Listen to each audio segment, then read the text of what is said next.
कानपुर में शुक्रवार को हुई हिंसा, पथराव, आगजनी के बाद आज पुलिस ने सख्ती बरती है और शहर में पुलिस लगातार फ्लैग मार्च कर रही है। 3 एफआईआर दर्ज कर 36 लोगों को अब तक गिरफ्तार किया जा चुका है और बताया जा रहा है कि हयात जफर हाशमी ही इस हिंसा का मुख्य साजिश करता है और 3 में से 1 एफआईआर में 1000 अज्ञात लोगों पर भी मुकदमा दर्ज है। कानपुर हिंसा को लेकर मुख्यमंत्री योगी ने पुलिस को 2-2 कह दिया है कि कोई ढिलाई नहीं चलेगी और कड़ी कार्रवाई होगी। पुलिस अब गैंगस्टर एक्ट के बाद सख्ती का बुलडोजर दौड़ाने की भी तैयारी में है।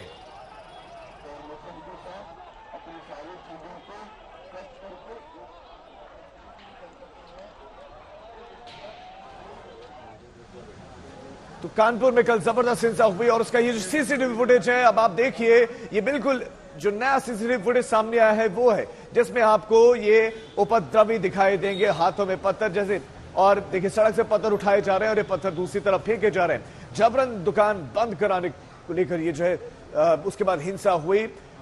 नमाज अदा करने के बाद ये बवाल देखने को मिला और ये सीसीटीवी फुटेज में नजर आ रहा है। सब पत्थर उठा रहे हैं और उसके बाद दूसरी तरफ ये पत्थर फेंके जा रहे हैं। पथराव की तस्वीरें कल की है। कल यहां शांति भंग की गई।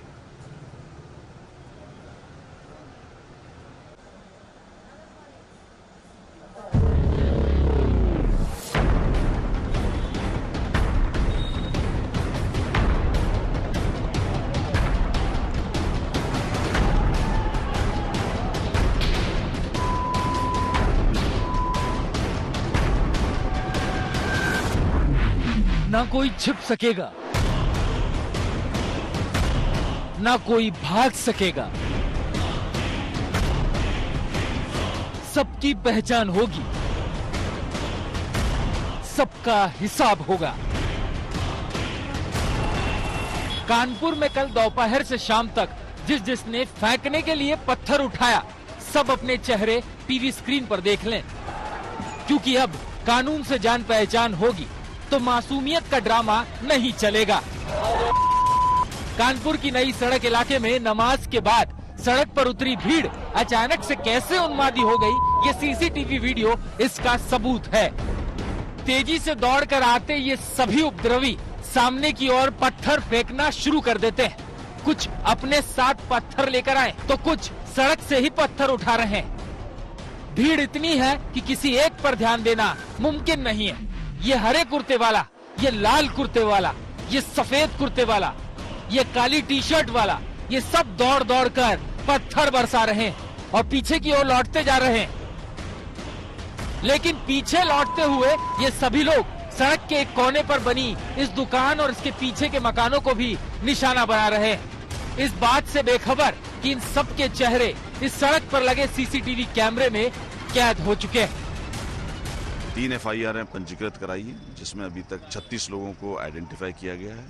अभी भी जो हमारे पास टीवी फुटेज और फोटोग्राफ्स हैं, उससे अन्य लोगों को आइडेंटिफाई किया जा रहा है और इसमें लगातार दबिशें देकर अरेस्टिंग के प्रयास किए जा रहे हैं। इसमें ना सिर्फ इनको अरेस्ट किया जाएगा, इनके खिलाफ गैंगस्टर एक्ट के तहत कार्रवाई की जाएगी और इनका जो प्रॉपर्टी जब्तीकरण है वो किया जाएगा। एनएसए के तहत कार्रवाई की जाएगी ताकि कोई भी जो ये लोग हैं जिन्होंने माहौल खराब करने का प्रयास किया, इनके खिलाफ सख्त से सख्त।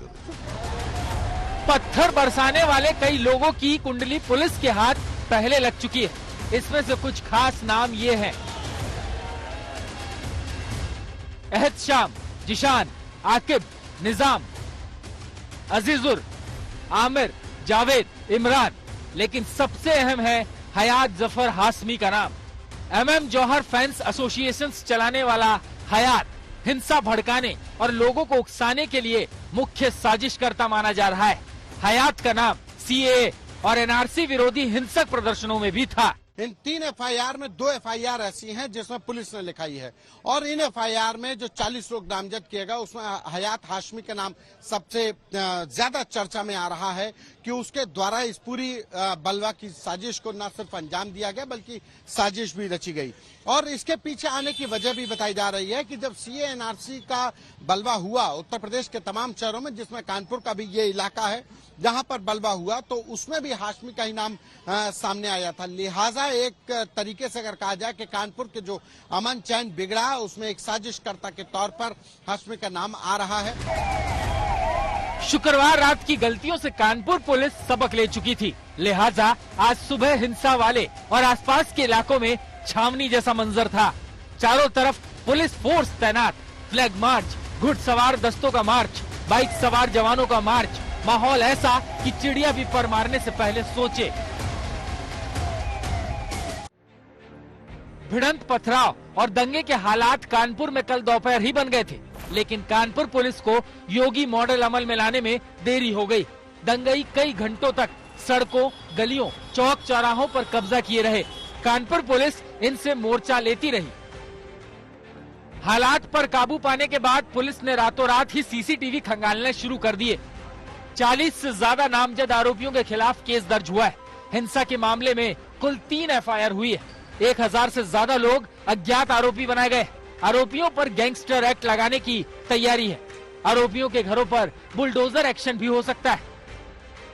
अब वहाँ जितने भी उपद्रवी हैं और उस उपद्रव के पीछे जो षड्यंत्रकारी हैं, उनकी पहचान वहाँ जो उपलब्ध वीडियो है उसके जरिए कराया जा रहा है। इन उपद्रवियों की पहचान होगी, इन पर गैंगस्टर की कार्रवाई होगी, इनकी संपत्तियों को भी जब्त किया जाएगा और अगर कोई अवैध निर्माण इत्यादि या अवैध कब्जा इन लोगों ने कर रखा होगा कहीं, तो उसका ध्वस्तीकरण भी कराया जाएगा। अहम बात यह है कि सांप्रदायिक हिंसा के पिछले कई मामलों की तरह कानपुर में भी पीएफआई का नाम लिया जा रहा है। आरोप ये भी है कि हिंसा की साजिश कई दिनों पहले रची गई थी। पुलिस की समझाइश के बाद स्थानीय लोगों ने शुक्रवार के बंद की अपील वापस ले ली थी, लेकिन इसके बावजूद कुछ लोग बंद करवाने और लोगों को उकसाने में कामयाब रहे। कानपुर से संतोष शर्मा और रंजित सिंह के साथ आज तक ब्यूरो।